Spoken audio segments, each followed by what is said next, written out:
오늘 11월 3일 창세기 42장 26절부터 38절까지입니다.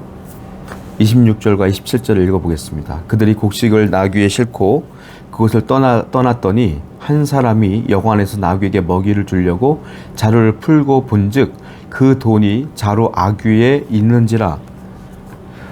형들이 이제 집으로 돌아가면서 여관에 들려서 이제 곡식을 자루를 풀어봤어요.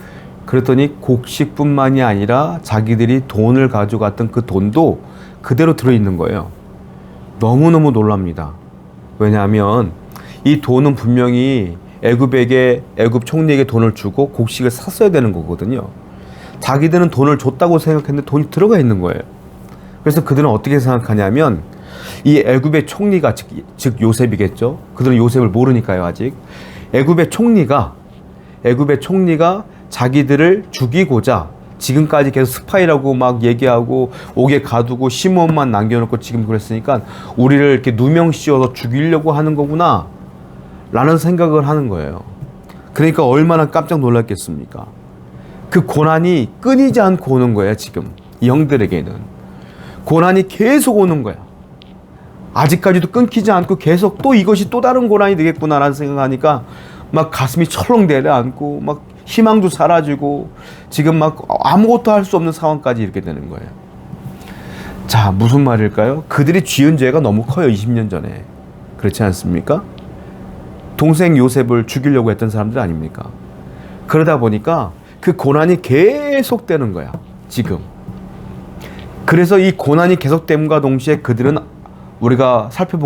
이미 살펴본 것처럼 자기들끼리 회개도 하고 말이에요. 요셉을 다시 한번 생각해 보기도 하고 그런 일들이 벌어지는 거 아닙니까? 여러분 그렇습니다. 고난과 어려움들은 내게 회개의 촉매자가 되는 겁니다. 내가 회개할 수 있도록 하나님께 돌아갈 수 있도록 하는 촉매자가 되는 거예요. 그들은 어쩔 수 없이 시간이 흐르면 다시 애굽으로 가야 돼요. 왜냐하면 시몬이 붙잡혀 있지 않습니까? 그리고 요셉은 이 흉년이 7년 동안 계속될 걸 이미 알았기 때문에 어차피 7년 동안 곡식이 없기 때문에 다시 곡식을 사러 올 줄로 요셉은 알고 있었던 거예요. 그래서 형들에게 일부러 돈을 집어넣고 도망가지 못하고 또 올 거니까 말이에요. 그렇게 그 절도죄를 뒤집어 쓰기 위해서 요셉이 일부러 이런 계획을 짠 것이다 라는 것이죠. 고난이 계속 끊이지 않고 오는 거야. 왜? 회개할 때까지. 완전히 돌아올 때까지. 고난은 하나님께 돌아가는 촉매자이며 하나님께 돌아가는 도구입니다. 그러므로 항상 고난이 올 때 성도는 큰일 났다가 아니라 이 기회를 통하여 또 하나님의 은혜를 경험하겠구나 라고 생각하며 기뻐할 수 있는 훌륭한 또한 성숙한 신앙인이 되기를 원합니다. 28절입니다. 그가 그 형제에게 말하되 내 돈을 도로 넣었도다. 보라 자루 속에 있도다. 이에 그들이 혼이 나서 떨며 서로 돌아보며 말하되 하나님이 어찌하여 이런 일을 우리에게 행하셨는가. 두려운 거예요 사실은. 그래서 사실 재밌는 게 누가 이 돈을 넣은 겁니까? 요셉이 넣은 거죠. 이 형들도 알아요. 애굽의 총리가 넣었구나. 그런데 그 애굽의 총리가 요셉인 줄 알았다면 그 요셉이 지금 이것을 형들을 죽이려고 넣은 게 아니잖아요. 왜? 형들을 테스트하려는 거고, 그리고 요셉은 형들을 이미 용서했어요. 그리고 요셉이 형들을 사랑하는 마음으로 여행할 때 먹으라고 양식까지 일부러 다 줬지 않습니까? 그러니까 요셉의 선한 뜻이 있는 거예요 사실은. 형들에 대한 돈을 받고 싶지 않은 거지 형들한테. 근데 이걸 알면 오히려 돈이 있는 걸 보이고 요셉이 넣었구나 하고 기뻐할 거예요. 그런데 요셉이 지금 총리가 요셉인 줄 모르는 상태고 그동안 그 요셉이 계속 스파이라고 얘기했고 그들의 목숨을 취하겠다고 얘기했고 이런 상황이다 보니까 이 돈이 그들에게 선한 뜻으로 온 거라고 생각하지 못하는 거야. 그러니까 두려울 수밖에 없죠. 여러분 그래요. 하나님의 섭리가 그래요. 무슨 말이에요? 여러분들에게 되어지는 모든 일 가운데 좋지 않은 일들이 벌어질 때가 있지 않습니까? 그때에 이것이 하나님의 선한 섭리입니다 라고 믿는 사람들은 오히려 기뻐할 거야. 그 고난을 맞이할 때. 그런데 하나님의 선한 뜻이 있다고 생각하지 못하는 사람은 두렵겠죠. 믿는 자에게, 성도에게 닥치는 이런 모든 일들은 하나님의 선한 섭리 가운데 있음을 반드시 믿으셔야 됩니다. 믿음의 눈으로 보면 기뻐할 수 있고 믿음의 눈으로 보면 안심할 수 있는 거예요. 오늘도 믿음의 눈으로 하나님의 선하신 뜻을 발견할 수 있는 성도가 되기를 축원드립니다. 36절 말씀 보겠습니다. 그들의 아버지 야곱이 그들에게 이르되 너희가 나에게 내 자식들을 잃게 하도다. 요셉도 없어졌고 시므온도 없어졌거늘 베냐민을 또 빼앗아 가고자 하니 이는 다 나를 해롭게 함이로다. 형들이 집에 도착했습니다. 아버지 야곱에게 말해요. 야곱이 말하면 야 시므온 어디 갔냐? 시므온은요 옥에 갇혀 있습니다. 자초지경을 다 얘기하는 거예요. 쭉. 그래서 베냐민을 데리고 가야 돼요. 라고 말했더니 야곱이 노발대발해요. 너희가 내 아들 요셉도 잃어버리게 했고 시므온도 지금 거기 갇혀 있으니까 잃어버릴 위기에 있고 또 베냐민까지 데려가면 베냐민도 잃어버릴 거 아니냐. 내 아들을 다 죽일 작정이냐? 데려갈 수 없다. 베냐민 데려갈 수 없어 라고 말하는 거예요. 야곱도 마찬가지예요. 이 일을 야곱은 굉장히 두려워하고 있어요. 아니 야곱이 어떤 사람이에요? 하나님께 늘 부르며 은혜 받았던 사람이고 섭리를 알았던 사람인데 이런 위기를 만났을 때 기도할 생각도 못하고 있고요. 그리고 야곱도 지금 두려움이 휩싸여 있다라는 거예요. 야곱 역시 하나님의 섭리를 눈으로 못 보고 믿음의 눈으로 못 보고 있다라는 거예요.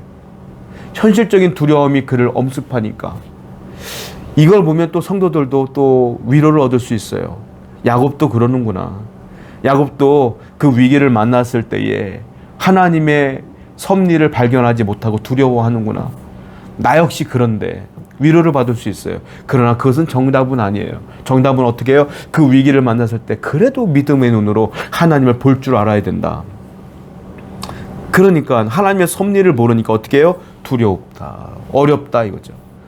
하나님의 섭리를 믿음의 눈으로 보면 똑같은 상황이지만 평강이 오고 위로가 오고 그리고 안심이 되며 소망이 생기지만 하나님의 눈으로 이 현실을 못 보면 지금 야곱처럼 두려울 수밖에 없고 떨릴 수밖에 없는 거예요. 37절과 38절입니다. 루벤이 그의 아버지에게 말하여 이르되 내가 그를 아버지께로 데려오지 아니하거든 내 두 아들을 죽이소서 그를 내 손에 맡기소서 내가 그를 아버지께로 데리고 돌아오리이다. 야곱이 이르되 내 아들은 너희와 함께 내려가지 못하리니 그의 형은 죽고 그만 남았습니다. 만일 너희가 가는 길에서 재난이 그에게 미치면 너희가 내 흰머리를 슬퍼하며 스올로 내려가게 함이 됨이리라.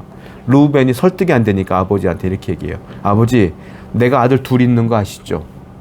손주잖아요. 내가 베냐민을 데리고 가서 시므온하고 베냐민하고 꼭 데리고 올게요. 만약에 내가 못 데리고 오잖아요. 내 두 아들 죽이세요, 아버지. 그리고 르우벤이 아버지 설득을 위해서 자기 두 아들을 지금 바치는 거죠. 조건으로. 그래도 야곱은 듣지 않아요. 네 아들 중요하지 않아. 난 내 아들이 중요해. 내 아들 요셉 이미 죽었고 라헬의 그 두 형제 중에 요셉은 죽어버렸고 이제 베냐민만 남았는데 베냐민까지 죽어버리면 나도 죽는다 이 말이에요. 난 못 산다. 이 얘기를 쭉 하고 있어요. 이 장면에서 우리는 뭘 볼 수 있느냐면 야곱이 아직도 요셉이 죽었다고 믿는 그 현실, 20년 전의 요셉의 사건, 그 과거가 아직도 야곱을 억누르고 있고 짓누르고 있음을 알아요. 그 고통이 아직도 야곱에게 지속되고 있음을 알아요. 여러분, 상처는 이렇게 오래 갈 때도 많습니다. 그 상처가 짙어지고 깊어지면 조금이라도 어려움이 생기면 그 상처가 다시 생각나면 또 상처가 돼요. 그러므로 성도는 과거에 있었던 상처를 하나님의 은혜로 빨리 회복하고 치유받는 게 중요하다.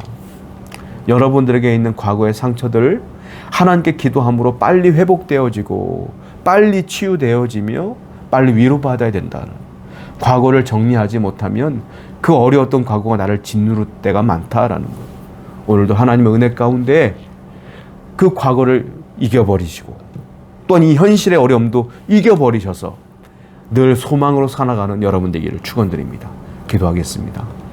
성도는 과거에 또한 과거의 아픔을 기억하고 살아가는 존재가 아니라 하나님이 역사하는 현재를 바라보고 미래를 소망하는 자가 성도인 줄로 믿습니다. 오늘도 우리 모든 성도에게 이런 은혜를 베풀어 주시옵소서.